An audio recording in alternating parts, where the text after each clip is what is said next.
Hey everyone, it's Traceface. I am back again with a very interesting donation and email from Catherine. Catherine, I just actually got off the phone with, this is pretty cool. She had a bunch of questions. So for those of you that are interested, I do one-to-one coaching, I do groups, I do a prayer and fast group, and I also do a donation to the channel.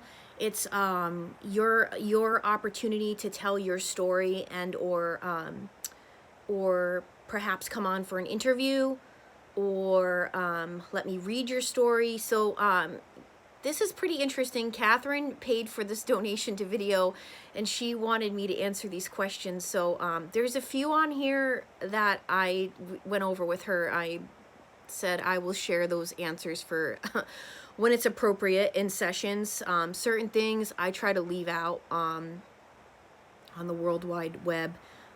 Certain people in my life have gotten enough supply. So there's a few things I'll answer though here today.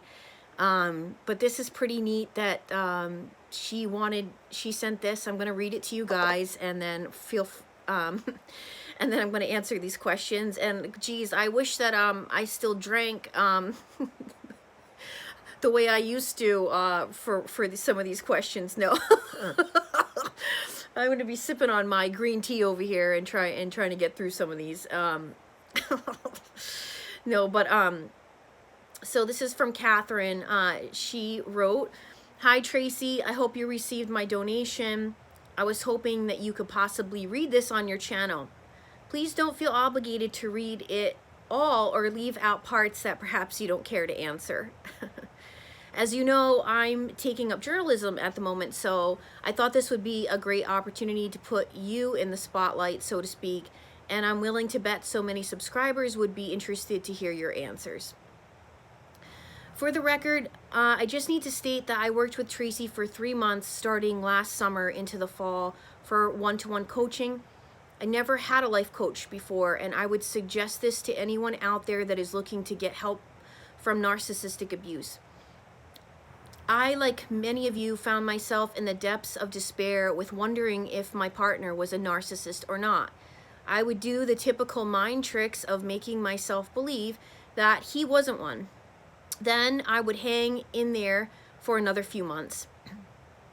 I think, in fact, I know that if I didn't choose Tracy to help me, that I would currently still be stuck in it.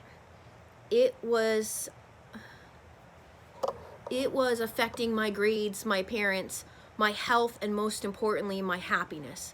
One of the most admirable directions of Tracy's services is that she is willing to share herself and her life experiences with you during sessions. I once heard you say that this was why you had a hard time relating to therapists. I think you meant to say in the past. Because you didn't know anything about them and their life story. Yes, true. Your willingness to share what you know based on your own experiences is something I cherish. I still keep in mind your stories that you shared when I am having weak moments and bad days. I want you and everyone out there to know how much you truly helped me turn my life around. You truly are an angel, and I will forever be grateful to you, dearest Tracy. Thank you, Catherine. So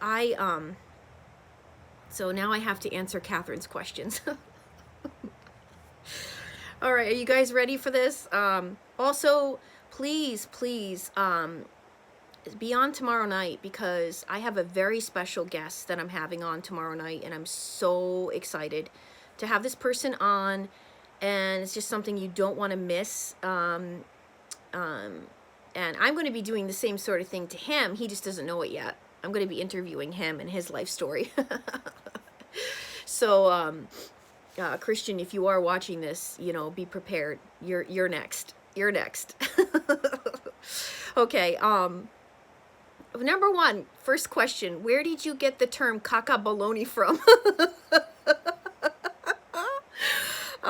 I have no idea. I said it one time on the channel and it just stuck, and it's something that all of you really liked, and I just kept saying it because it's funny. And now it's just become my term, cacabaloni. Number 2, please tell us the name of your cats. Did you rescue them? Okay, so the black and white one that you usually see near me, his name is Miles, and I got him right after I left the NARC in 2017. He was probably, well, I know he was an angel because he got me through the roughest time, because I got right out of that relationship, and he was the first cat I had had in almost 8 years, because maybe close to a decade, because the narc before last narc didn't like cats, and then the last narc pretended to like cats, but then when we actually had one, he obviously did not like cats, or did not like having to clean up after them, or do anything that required taking care of the cat. So so having Miles was a blessing. And then I was working really crazy hours at that time, and he was a kitten. I had just gotten him right when he was done nursing, and he was ready to come home. And it was a woman out in the hills over here that had a litter. So I had gone to see him, and I have no idea why I named him Miles, but I think I know why why I named him Miles, because I think he's gonna be traveling some miles with me, this cat. But yeah, I realized he needed a friend, and about 4 or 5 months after, my sister-in-law is a vet tech, and on one of the things she does in her volunteer time is she rescues stray cats, stray kittens, and she spays them and neuters them and finds them a home. So she had a litter of kittens, and I went to take home the female calico cat, which is named Maisie. And about a week later, the person that was supposed to come get her brother Maverick never came, and I knew it was her brother, and I felt like I have to take him home with me. So I ended up with 3 of them. So yeah, those 2 were feral and very wild, because it was past the 4-month mark, and then I ended up with the both of them, and all 3 of them. It's an interesting dynamic in here, because Miles is the dominant, and he actually thinks he rules over me too. He thinks he rules the house, and he likes to bully Maverick. He's like but it's interesting because Maverick is really scared and very skittish, and so it's that, like, you know, it's Miles can sense that about him, and goes for it, and you know, it's like it teaches you that you have to stick up for yourself because otherwise you're gonna get it.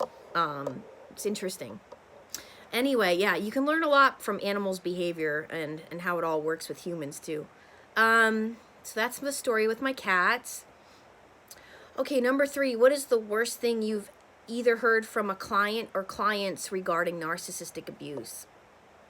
I try not to think too hard about any of these. I glance through them, and of course, Catherine, the ones I didn't want to answer, I let you know. So I didn't want to think too hard, so I could kind of go off the cuff tonight.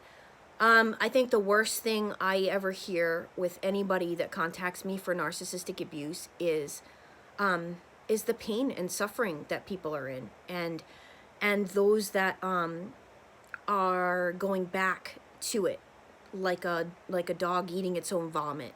I think that's the worst, is watching that happen, and knowing that the only thing I can do in that time frame is just continue to try and support, continue to try and help as much as possible, and continue to understand, because for many of us, we were all that person at one point, and we were all doing this. We were all holding on to that magical word of hope, in hoping that things were going to change, things were going to get different. And so that's hard to watch, and it's hard to listen to, but in the same respect, I keep having hope that the reason people keep coming back to me for help is because they're getting something out of it, and they need to hear this voice of reason, this voice of logic, so to speak, I think is what it is, that people need, and that third-party perspective. Everybody needs some kind of third party. If you're going to your friends or family for advice, with narcissistic abuse, don't do that, because they're not going to give you the certain perspective that you need to get out. And a lot of times their advice to you guys is actually counterproductive to your healing, because they don't know what to say, because many, or if not most, had never been through narcissistic abuse. So how could they give you the right advice? So I think that's one of the worst things, is hearing a client that is getting called names, getting domestically, getting physically abused, and just the mental abuse, the emotional abuse. It's just as awful, and it's awful, to know that someone is just not strong enough yet to leave. Okay. What is the best thing to have happened to a client of yours or clients from narcissistic abuse? Oh God, guys, anybody that's gotten out. Anytime someone has gotten out successfully, it's a win. It's a celebration in this house. It's a celebration that goes on. It makes my day, my week, my month to hear this, to know this has happened. One of the biggest success stories is the person I had a session with in the very beginning, and I had this vision of her in the bed with the narcissist. Both, this is going to sound really, really morbid, but my vision of them was both of them dying in the bed from COVID-19. That was this vision I had in my head. And I literally said to her on the phone, you keep entertaining this, he's going to bring you home COVID. He's out there, he's cheating on you. And this was a man in his 70s, guys. Still out there, spreading his legs, playing Mr. Musician, being a narc. And guess what? Through the grace of God, through the people I know from having sessions, the clients, networking through the channel, I knew of a realtor. I got her the heck out of there within weeks. I helped her get out of there. She got out. 4 or 5 months later, guess who died in their bed from COVID-19? Now, I'm not telling you guys that I'm some kind of psychic or anything like that. It was just, that was a specific case that I literally saw, and you can ask her. You can ask her yourself. I do think she wants to come on the channel to tell her story, or write it. She's kind of shy with that, but she did say that she would, but it's a hard story to tell, and she's still grieving, she's grieving. Guys, don't ever think that you're grieving over a narcissist, whether they're still living or dying. It's grief. It's grieving. When they're out of your life, it is a death. So, don't ever think that there's anything wrong with that. You're going to grieve. Oh boy. I don't even know how to answer this one. Do you still think about your ex? Good or bad thoughts? Which one? For those of you who've been following my channel for a long time, you know that I had 3 of them back to back. The first 2, I don't think about at all. The last one, well, obviously I was married to him, and I consider him to be a hierarchy of, I think that all narcs are under an evil influence, and I believe that his soul had already been given over to the dark side, the evil one, a long time ago, perhaps before he even met me. And his manipulation tactics were up sky high in terms of he was the catalyst. He was the head of everything I've learned with malignant, diabolical narcissists. So yeah, sure, I have to think about him when I come up with examples, when I think about how they act. I have to think about him and how he behaved and what he used to say to me. I mean, they give themselves away at certain parts. If you're really paying attention, they give themselves away.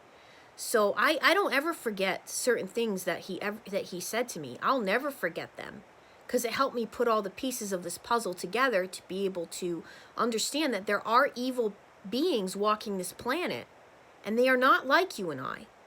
So, yeah, I have to think about him. Do I think about good and bad thoughts? Well, when the good thoughts come into mind, I just say, isn't that a shame? Isn't that a shame? You know, you know, all of us experienced the good fast times in the beginning, you know. All of us went through that. I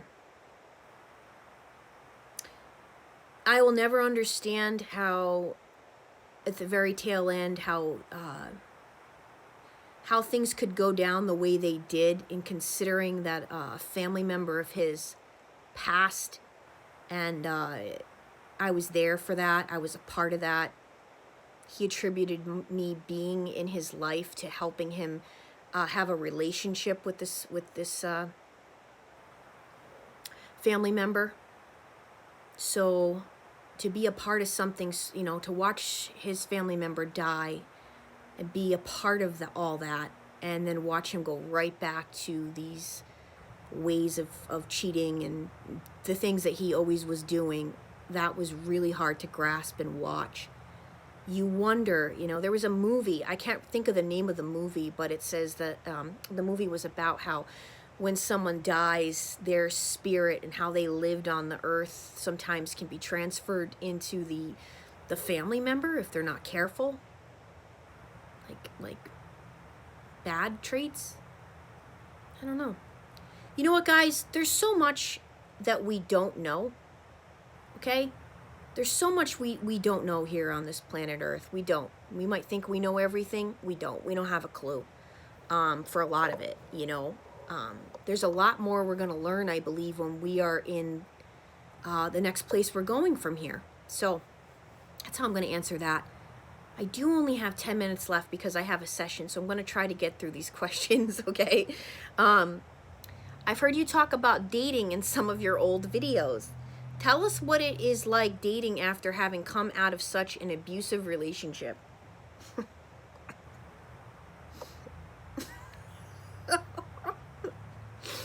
All right, this is what I'm going to say about it, guys. This is the truth. What you thought you once were attracted to, and what you once thought you wanted. I like, there was another video, I always use R.C. Blake's because I watch him as much as I can. He talked about it's what you wanted versus what you needed.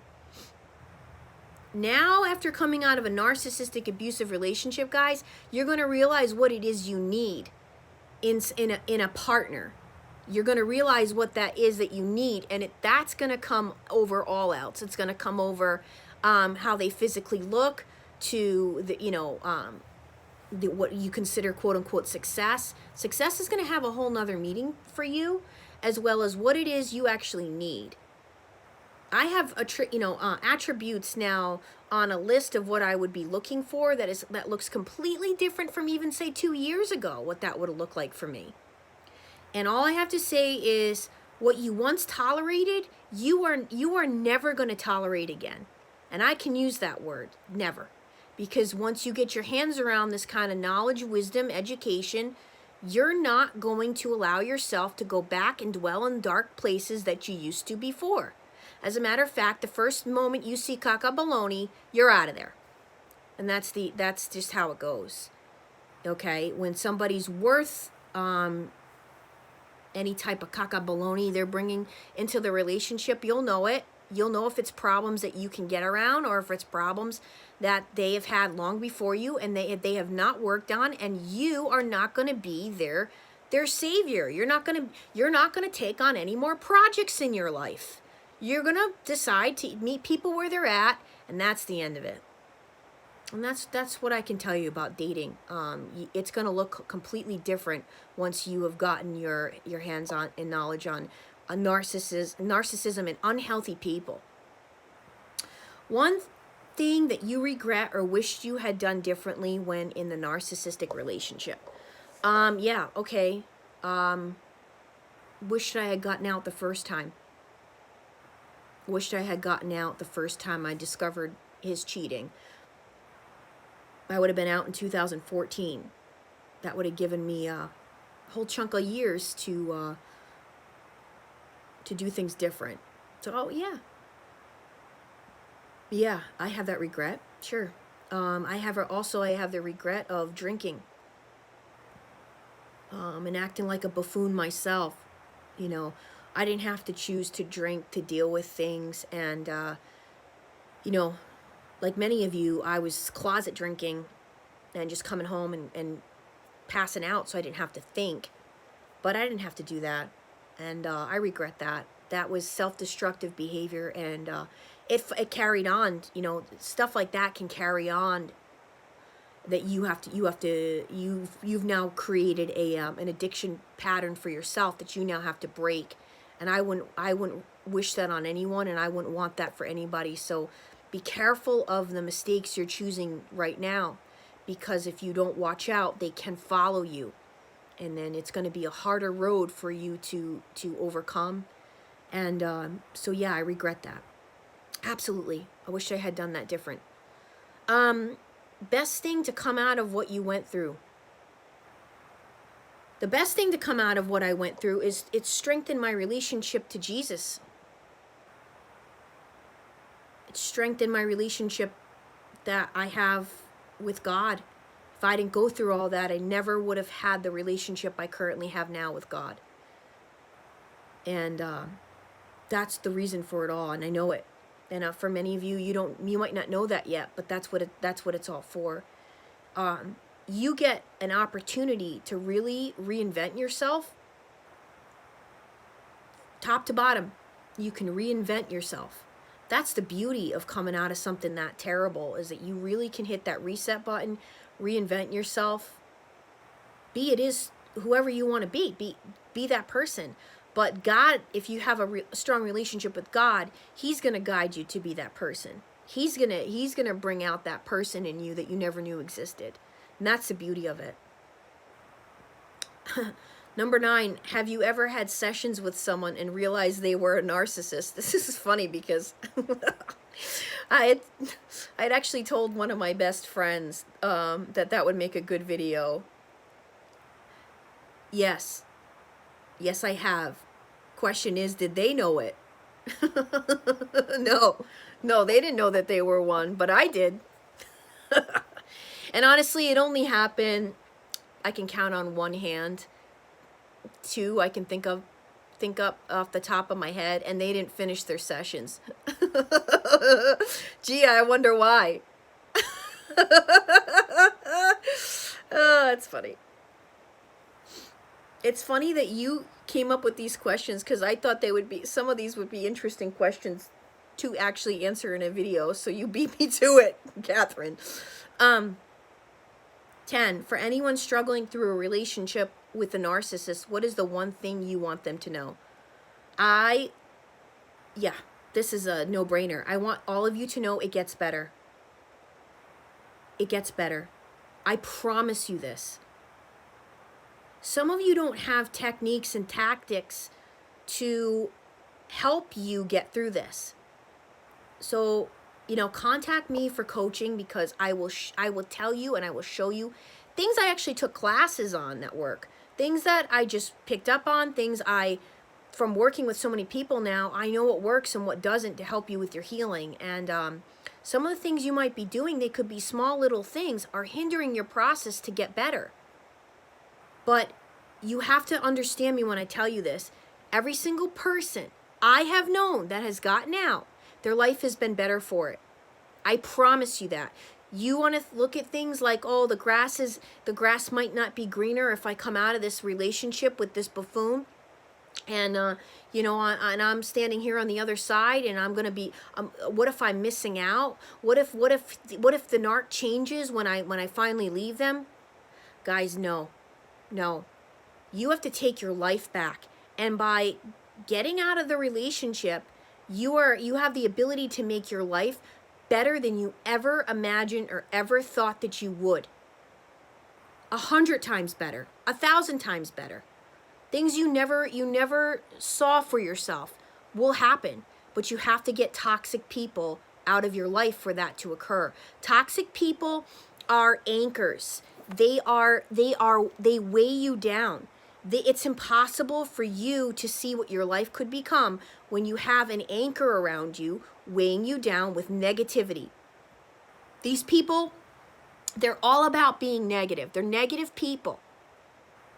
So the negativity is not good for you. It's not good for everything that a human being is made of. Your mind, your body, your spirit, your soul. It makes you sick. It makes you question yourself, doubt yourself. It makes you it makes your spirit and soul lost. So that is the one thing I want all of you to understand. That's something I can promise you. Your life does get better the minute you take your life back, you reinvent your life, and you get as far away from toxic people as possible. So that's my message tonight. I do have a session, so I do have to go. Much love to all of you. I'll be back on tomorrow night with a very special guest. So I'll see all of you tomorrow night. I'm Tracefaceit. It's time we all face the truth together.